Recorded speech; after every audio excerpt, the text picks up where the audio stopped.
Hello दोस्तों, मैं हूं पार्था दत्ता और आज हम जिस विषय में बात करेंगे और जो वीडियो देखेंगे वो है सर्वाइकल स्पॉन्डिलोसिस के बारे में। ये एक ऐसा एक एक बीमारी भी बोल सकते हैं, एक ऐसा बीमारी है जो आने वाले समय में एक बहुत बड़ा एपिडेमिक होने वाला है। इसका रीज़न टेक्नोलॉजी है। टेक्नोलॉजी में क्या है? Mobiles, laptops. आज जो हम एक्सरसाइजेस हम देखेंगे, जो करने चाहिए और जो नहीं करने चाहिए, ये मेरे खुद के एक्सपीरियंस के हैं, क्योंकि मैं खुद इस बीमारी का शिकार हो चुका हूं 2006 में। चलिए हम अब आगे बढ़ते हैं, और आगे बढ़ने से पहले मैं एक बार फिर बोलूँगा, अगर मेरा ये प्रयास आपको पसंद आए तो मेरे इस वीडियो को लाइक और शेयर अवश्य करिएगा, और मेरे चैनल फिटनेस फन 50 को सब्सक्राइब करना प्लीज़ मत भूलिएगा। चलिए अब आगे देखें। सर्वाइकल स्पॉन्डिलोसिस को अगर हम समझना चाहें तो पहले हमें एक मनुष्य के जो बैकबोन होते हैं, जो बैकबोन जिसे हम वर्टिब्रल कॉलम बोलते हैं, उसका अगर एनाटॉमी को हम लोग थोड़ा स्टडी करें तो उसमें आप देखिएगा वो अब हमारे स्कल से शुरू होके कमर के नीचे तक जाता है, और इसमें 3 मेजर सेक्शंस होते हैं। एक है जो गर्दन की तरफ रहता है, उसको बोलते हैं सर्वाइकल स्पाइन। जो हमारे कंधे से लेके कमर के बीच से थोड़े नीचे तक जाते हैं उसको बोलते हैं हम थोरैसिक स्पाइन, और उसके नीचे जो रहते हैं हिप के ऊपर तक उसको बोलते हैं हम लंबर स्पाइन। तो ये जो स्ट्रक्चर है, ये जो अगर हम ये पूरे स्ट्रक्चर को देखें तो देखिए इसमें आप देख रहे हैं कि सर्विकल जो वर्टिब्रे होते हैं, जो गर्दन के जो हड्डियां होती है, इसमें क्या होते हैं, ये C1 से C7 7 छोटे छोटे पीस होते हैं अलग अलग, जिससे ये हमारे सर्वाइकल वर्टिब्रे जो बनते हैं, तो C1 से लेके C7 तक होते हैं। थोरैसिक वर्टिब्रे जो होते हैं उसमें 12 पीस होते हैं, जिसको T1 से लेके T12 तक, और लंबर वर्टिब्रे में हमारे 5 पीस होते हैं, उसको बोलते हैं L1 से लेके L5 तक। तो टोटल 24 पीस हड्डियां होती हैं। अगर आप उसको देखें, अगर उसको आप समझना चाहें तो एक माला के तरह होते हैं। जैसे माला में बीच में एक धागा होता है और अलग अलग फूल होते हैं, और माला को आप किसी भी तरह मोड़ सकते हैं, उसी तरह हमारे स्पाइन को भी, बिकॉज हम किसी भी तरह ट्विस्ट कर सकते हैं, बेंड कर सकते हैं। हाँ, सामने बेंड करें, पीछे बेंड करें। ये किस लिए संभव है? क्योंकि मेरे अपने हमारे जो ये जो वर्टिब्रल कॉलम है, ये बैकबोन है, उसमें ये छोटे छोटे जो पीसेस होते हैं, उसके वही कारण है जिससे हम अपने फ्लेक्सिबिलिटी ला सकते हैं बैकबोन में। तो आज जैसे मालूम है हम लोग बात करेंगे सर्वाइकल स्पॉन्डिलोसिस के बारे में। तो सर्वाइकल स्पॉन्डिलोसिस के बारे में अगर बात करेंगे तो हमें हमें समझना खाली पड़ेगा सर्वाइकल वर्टिब्रे के बारे में, जहां C1 से C7 तक पीसेस हैं, बोन के पीसेस हैं। हाँ, ये आप क्लोजअप में देखिए कैसे हैं। ये यही होते हैं जो गर्दन को हम बायां दायां ऊपर नीचे की जो मूवमेंट होते हैं, हाँ, इसके इसके इसके में इसमें इसको हेल्प करते हैं। और ये जो हमारे ये जो वर्टिब्रेट्स होते हैं, इनके बीच में जो गैप्स होते हैं ना, इन गैप्स में से क्या होते हैं, हमारे वेन्स निकलते हैं। बहुत बहुत माइन्यूट माइन्यूट वेन्स निकलते हैं, जो कि हमारे शरीर के विभिन्न अंगों में प्रवेश करते हैं। तो अगर देखें तो सबसे इम्पोर्टेंट अगर हम देखना चाहें तो हमारे, बिकॉज हम फोकस कर रहे हैं किसमें, हम फोकस कर रहे हैं हमारे गर्दन में, जो कि सर्वाइकल स्पॉन्डिलोसिस के बारे में है। तो उसमें से आप देखिए, आप पहले ये वाला अगर डायग्राम अगर देखेंगे आप, तो आपको मालूम पड़ेगा कि कैसे हर हर बॉडी के हर पार्ट के अंदर से, हर वो बैकबोन के जो पीसेस हैं उनके अंदर से कैसे करके वेन्स निकल रहे हैं, जिसे हम बोलते हैं nerves exiting from spinal canal. अब हम अपने वर्टिब्रल कॉलम या बैकबोन और उसमें जो हमारे सर्वाइकल वर्टिब्रे है, यानी कि जो गर्दन की हड्डियां की जो लड़ियां हैं, 7 लड़ी C1 से लेके C7, इसको समझने के बाद अब हम देखेंगे इसके कॉजेस क्या है। हमारे जो सर्वाइकल स्पॉन्डिलोसिस होते हैं उसके रीजंस क्या है। हमने क्या देखा कि हमारे जो ये 7 हड्डी की लड़ियां हैं, ये टुकड़े हैं हमारे जो गर्दन एरिया में, सर्वाइकल एरिया में, उसके अंदर से वेन्स निकल के हमारे कंधे से होते हुए हमारे हाथों तक जाते हैं। अब जैसे हमने कहा, क्या अगर कहीं वो दोनों हड्डियों के बीच में जो वेन निकल रहे हैं उसमें अगर प्रेशर आ जाए या एक साइड दब जाए, एक साइड कब दबेगा जब दूसरा साइड ज़्यादा ओपन हो जाएगा, खुल जाएगा, तो एक तरफ वो दब जाएगा। दबने के कारण ये वेन्स में प्रेशर आएंगे जिसमें ब्लड फ्लो रुकेगा और एज ए रिजल्ट हमारे कंधों में, हाथ में इन्फ्लेमेशन और पेन्स शुरू होते हैं। स्टिफ हो जाते हैं मसल्स, हाथ उठा नहीं पाते हैं, गर्दन सीधा नहीं कर पाते हैं, रात को सो नहीं पाते हैं, ये सब प्रॉब्लम्स आते हैं। अगर हम देखें तो एक एवरेज एडल्ट का जो सर का वेट होता है, ये स्कल के साथ जो टोटल हेड, हाँ, जिसमें अपने बाल, स्किन वगैरह सब कुछ आ जा रहे हैं, उसका जो वेट होता है वो 10 से 12 पाउंड के होते हैं, यानी कि 4.5 से 5 केजी 400 तक इसका वेट होता है। जो अगर हम सीधा रखें तो, गर्दन अगर सीधे रखें तो उतना ही लोड हमारे सर्वाइकल एरिया में, उतना ही लोड का इम्पैक्ट होता है। अगर हम सीधा रखें तो जो हमारा सर्वाइकल के जो बोन्स हैं वो उसके लिए एक्लिमेटाइज्ड हैं, वो लेने के लायक हैं। लेकिन यही अगर हम अपना हेड या सर को 15 डिग्री झुका दें तो वही वेट जो कि 4.5 से 5 केजी 400 का है, वही बढ़ के करीब 27 पाउंड्स हो जाएगा, यानी कि 12 केजी 200 तक चला जाएगा। क्योंकि एक तो बेंड हो रहा है सर का वेट, प्लस द ग्रेविटेशनल जो पुल होता है उसका, दोनों मिला के हमारे सर्वाइकल एरिया में वो लोड जाके पड़ रहा है करीब 12 केजी 200 तक, और 27 पाउंड्स। और उसको अगर और बढ़ा दे, अगर हम उसको 30 डिग्रीज भी बेंड कर दे, और 30 डिग्रीज बेंड कर दे, तो वही वेट हो जा रहा है 40 पाउंड्स, यानी कि 18.14 केजी का वेट हमारा लोड पड़ रहा है हमारे सर्वाइकल एरिया में। इसलिए हमें ये जो पोस्चर है ये बहुत इंपॉर्टेंट है to be safe and protected from cervical spondylosis.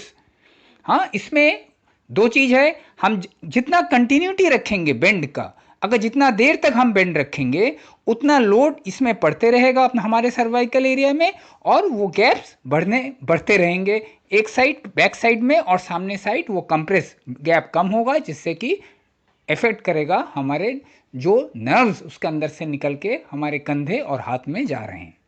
जितने भी काम हम गर्दन झुका के करते हैं ना, उतने ही, जितने देर तक झुका के रखेंगे उतने ही धीरे धीरे वो गैप बढ़ता रहता है।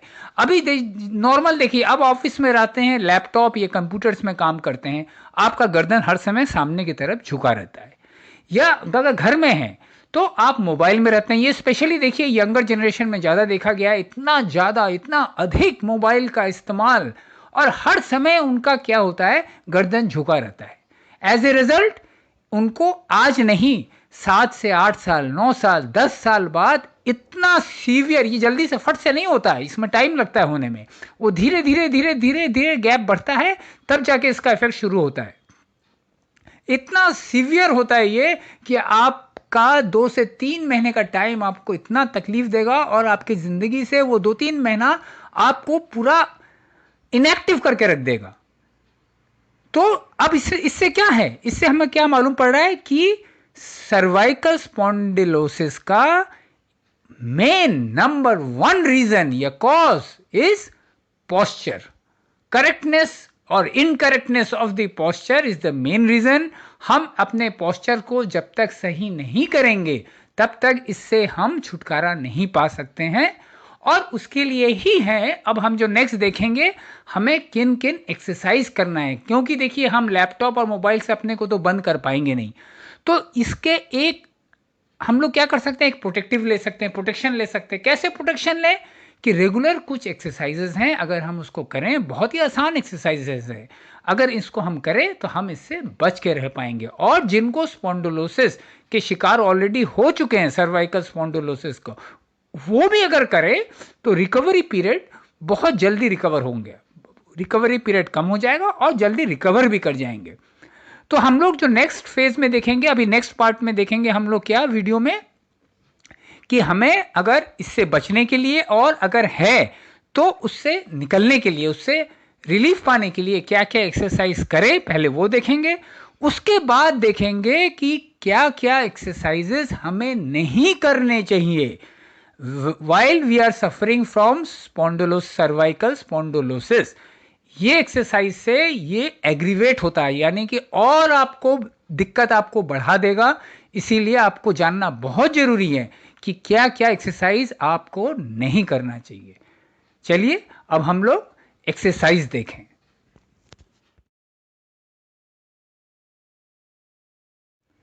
एक्सरसाइजेस टू डू का पहला एक्सरसाइज वॉल आर्म क्रॉल। ये हमें 3 सेट करने हैं, हर एक सेट में 10 रेपिटेशन होंगे। 10 रेपिटेशन मतलब 10 बार हम अपने दोनों हाथों को ऊपर लेके जाएंगे दीवार के सहारे और फिर धीरे धीरे नीचे लाएंगे। इसमें क्या है कि आपको दीवार के एकदम करीब खड़ा होना है। दोनों हथेलियों को दीवार में रखें अपने शोल्डर के बराबर या उससे थोड़ा, उसकी चौड़ाई है उससे थोड़ा ज़्यादा, और उंगलियों से रेंगते रेंगते जितना दूर तक ऊपर तक आप जा सकते हैं, जहां आप मैक्सिमम स्ट्रेच फील करते हैं वहां तक जाना है।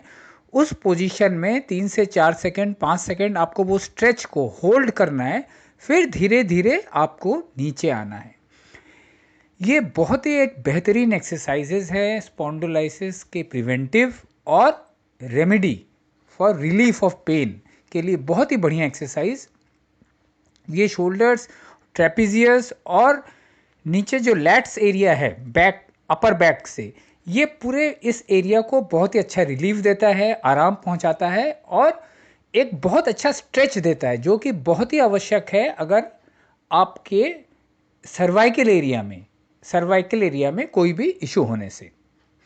इसको जो एज ए प्रिकॉशन जो ज़्यादा से ज़्यादा कंप्यूटर्स, लैपटॉप्स, मोबाइल्स में रहते हैं, इवन जो स्कूल में ही पढ़ते हैं बच्चे, आजकल उन लोग भी काफ़ी यूज़ करते हैं मोबाइल्स, हाँ, लैपटॉप्स। हाँ, तो उसमें क्या होता है, हर समय हमारा गर्दन झुका होता है, जो कि सबसे मेन रीज़न है, हाँ, इनकरेक्ट पोस्चर, जिससे हमारे ये जो वर्टिब्रेट्स, ये जो हड्डियाँ के टुकड़े होते हैं सर्वाइकल एरिया में C1 से लेके C7 तक, उसमें गैप्स आ सकते हैं बिकॉज उसमें लोड बढ़ जाते हैं।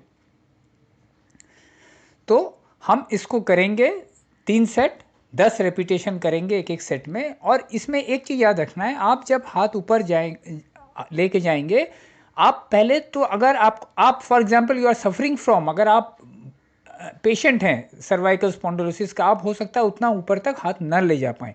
आप जहाँ तक जा पा रहे हैं वहीं तक जाए। हाँ, आप देखिएगा एक हफ्ता, सेकेंड वीक से आपका हाथ और ऊपर जाना चालू हो जाएगा, ऑटोमेटिक अपने आप चले जाएगा, वो फ्री हो जाएगा। तो इसको करें। और जिन लोग को ऊपर तक जाता है, पूरा मैक्सिमम जहाँ तक जाता है वहाँ तक उसको स्ट्रेच को होल्ड करना है आपको। और एक चीज़ और ध्यान रखना है, ये जब आप हाथ को पूरा ऊपर तक ले जा रहे हैं, आपके जो पैर है ना, toes and heels should be on the floor. ये आपके हील्स उठ नहीं जाना चाहिए कि ऊपर गया तो हील उठ गया, हम टो से और स्ट्रेच लिए, वैसा मत करिएगा। टो और ये पूरा जो पैर है पूरा जमीन में टिका रहेगा, फ्रॉम टो टू हील। इसको देखिए, बहुत ही अच्छा स्ट्रेच मिलता है इसमें और बहुत अच्छा रिलीफ भी मिलता है as a precaution and also as a relief जो सफ़र कर रहे हैं सर्वाइकल स्पॉन्डिलोसिस का। बहुत ही बेसिक एक एक्सरसाइज है ये। इसके बाद जो हम करेंगे उसको बोलते हैं full and half lateral arm raise. इसके बाद होगा, आप देखिएगा। और इसको, ये जो क्रॉल है ना, ये वॉल आर्म क्रॉल, इसको बहुत ही धीरे धीरे करना है, बहुत ही धीरे धीरे करना है। आप जब ऊपर हाथ लेके जाइएगा, सांस धीरे धीरे लेते लेते ऊपर लेके जाइए, और फिर जब नीचे लाइएगा सांस को छोड़ते छोड़ते आइए। बहुत ही मतलब स्लो मोशन में, स्लो मोमेंटम मेंटेन करिएगा, बहुत ही स्लो मोमेंटम मेंटेन करिएगा। और ऊपर जो है स्ट्रेच को होल्ड करिएगा, वो बहुत इंपॉर्टेंट है। जब हाथ ऊपर जा रहा है, जितना दूर भी आपका हाथ पहुंच सके ऊपर तक दीवार में, उस एरिया में स्ट्रेच को 3 सेकेंड, 4 सेकेंड, 5 सेकेंड तक उसको होल्ड करिए स्ट्रेच को, बिकॉज वही काम करेगा। वो जो होल्ड कर रहे हैं स्ट्रेच को, that will work as a relief और एज ए प्रिवेंशन।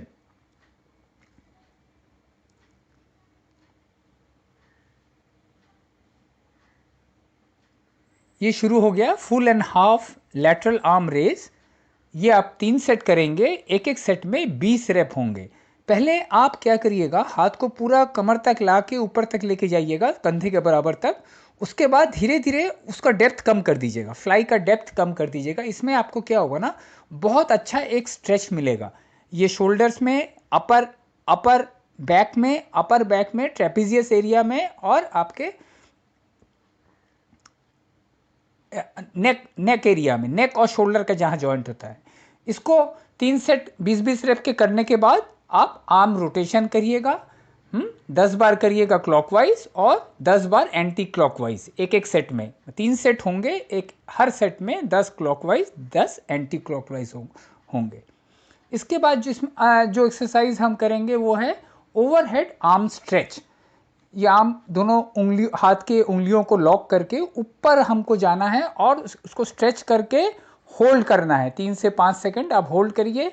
इस एक्सरसाइज में आप जब ऊपर जाएंगे, आप अपने पैरों को उठा लें, टोज अप कर लें। हाँ, मतलब हील ऊपर उठा के टोज से आप ऊपर, you can make a toe up stretch. Toe से जमीन को ठेल के हील उठा लेंगे, आप ऊपर स्ट्रेच करेंगे। इसमें भी आपको होल्ड करके रखना है 3 से 5 सेकंड। फिर नीचे आएंगे, आप अपने हील को फ्लोर में टच करेंगे, फिर ऊपर जाएंगे टो के साथ, टो में प्रेशर डाल के, और स्ट्रेच को ऊपर हाथ को स्ट्रेच करके, जितना हो सके स्ट्रेच करके उसको होल्ड करेंगे आप। हाँ, 3 सेकंड, 4 सेकंड, 5 सेकंड। ये शोल्डर, आपके शोल्डर्स के, नेक और अपर ट्रैप्स के बहुत अच्छा एक्सरसाइजेस है। And also this is also a relief plus A precaution है, प्रिवेंशन। इसके बाद हम आ जाते हैं ओवरहेड एल्बो पुल। ये भी आपको जो 2 सेट करने हैं, और एक एक स्ट्रेच को आपको कम से कम 20 सेकंड तक होल्ड करना है। हाँ, 20 सेकंड पर आर्म पर सेट, ओवरहेड एल्बो पुल। इसका जो स्ट्रेच होता है ना, ये डेल्टॉइड से लेके आपके लैट्स, अपर बैक और ट्रैप्स, ये तीनों मिला के जो शोल्डर एरिया है, इस एरिया में एक अच्छा, बहुत ही अच्छा अपर बैक, ट्रैप्स, डेल्टॉइड्स एंड ये अपर नेक, जहां से आपका शोल्डर और नेक का जॉइंट होता है, बहुत अच्छा स्ट्रेच मिलता है इसमें।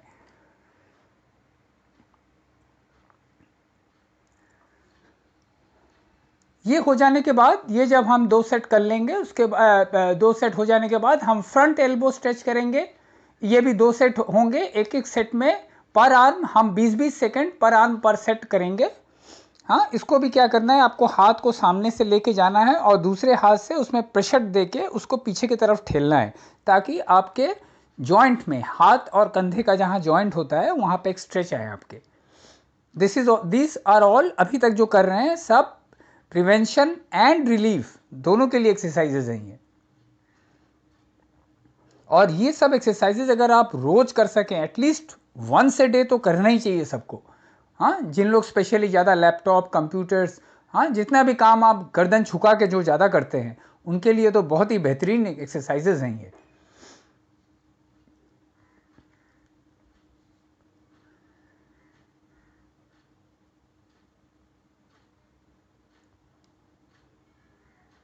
तो ये फ्रंट एल्बो स्ट्रेच 2 सेट होंगे, 20 सेकंड होल्ड करना है प्रेशर देके, पर आर्म पर सेट। अब जो है ये देखिए, ये एक्सरसाइज उनके लिए है जो ऑलरेडी सफ़र कर रहे हैं। हाँ, इसको बोलते हैं चिन टक। ये 3 सेट होंगे, 10 रेपिटेशन पर सेट। आपको सर सीधा रखना है और अपनी 2 उंगलियों से, हाँ, इंडेक्स और रिंग फिंगर, हाँ, इनसे आपको अपने आपके आपके जो ठुड्डी होती है ना, चिन, इसको पीछे की तरफ ठेलना है। हाँ,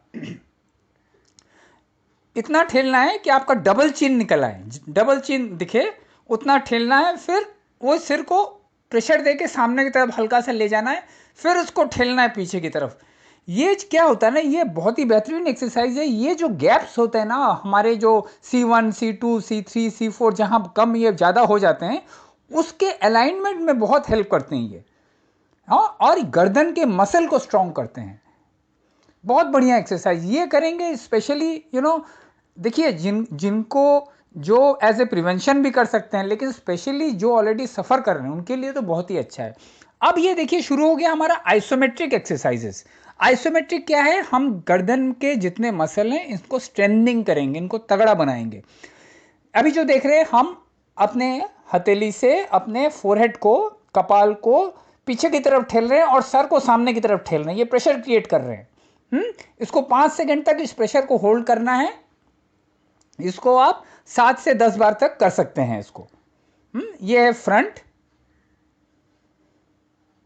इसमें ये गर्दन के मसल को स्ट्रॉन्ग करने के लिए। ये भी वैसे ही साइड है, हम साइड से जैसे लेफ्ट हैंड से हम अपने सर को ठेल रहे हैं और सर को उसी ऑपोजिट एक्शन एरिया में हम सर को भी पुश कर रहे हैं। एक इसमें क्या हो रहा है, टेंशन क्रिएट हो रहा है और गर्दन के मसल स्ट्रेंथिंग हो रहे हैं। ये हमने सर को ठेला और सर को भी हथेली की तरफ ठेलना है, तब जाके वो प्रेशर क्रिएट होगा। इसको बोलते हैं आइसोमेट्रिक एक्सरसाइजेस। इसको 5-5 सेकंड तक ये प्रेशर को कंटिन्यू करना है, फिर छोड़ना है। आप इसको 7 से 10 बार एक एक पोजीशन में कर सकते हैं। लेफ्ट हो गया, अब राइट के भी वैसे ही करेंगे। हम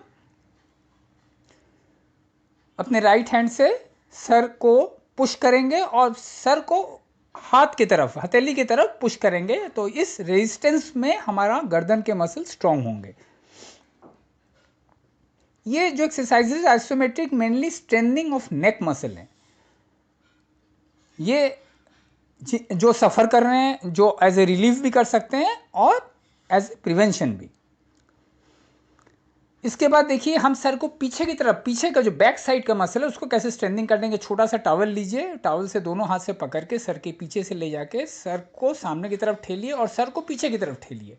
हाँ, इसमें नेक मसल बहुत तगड़ा स्ट्रांग होता है, बहुत स्ट्रांग होता है। इसमें ब्लड फ्लो बढ़ता है अपने नेक मसल्स में। ये सब जितने भी आइसोमेट्रिक एक्सरसाइजेस हैं, इसमें नेक मसल्स में ब्लड का फ्लो इंक्रीज होता है। वेन्स में फिर ब्लड फ्लो चालू हो जाते हैं, स्पीड बढ़ता है, मसल की स्ट्रेंथिंग स्पीड बढ़ जाती है और मसल हमारा काफ़ी सक्षम हो जाता है, काफ़ी स्ट्रांग हो जाता है। इसके बाद जो हम करेंगे इसको बोलते हैं चेयर पुल शोल्डर स्ट्रेच। इसमें हम एक कुर्सी में बैठ के एक हाथ से, जैसे फॉर एग्जांपल राइट हैंड से कुर्सी के नीचे को पकड़ के अपने शरीर को ऊपर के हिस्से को हम ऑपोजिट डायरेक्शन में स्ट्रेच करेंगे।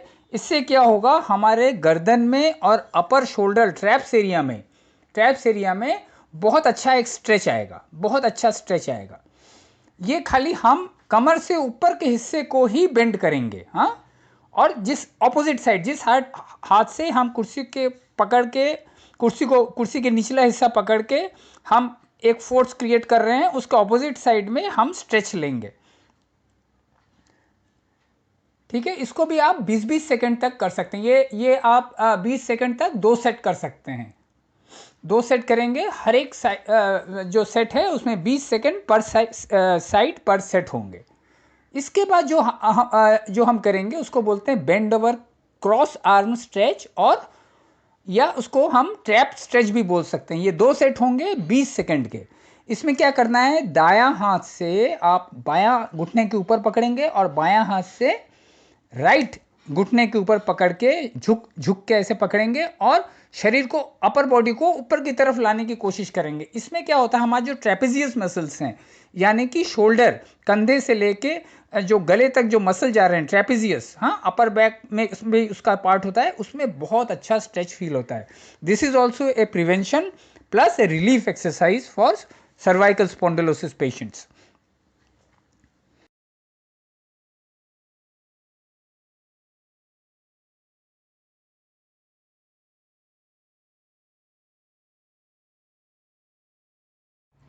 अब हम देखेंगे हमें कौन कौन से एक्सरसाइजेस नहीं करने चाहिए। अगर हम सफ़र कर रहे हैं स्पॉन्डिलोसिस, सर्वाइकल स्पॉन्डिलोसिस में, कौन कौन से एक्सरसाइज हमें नहीं करने चाहिए।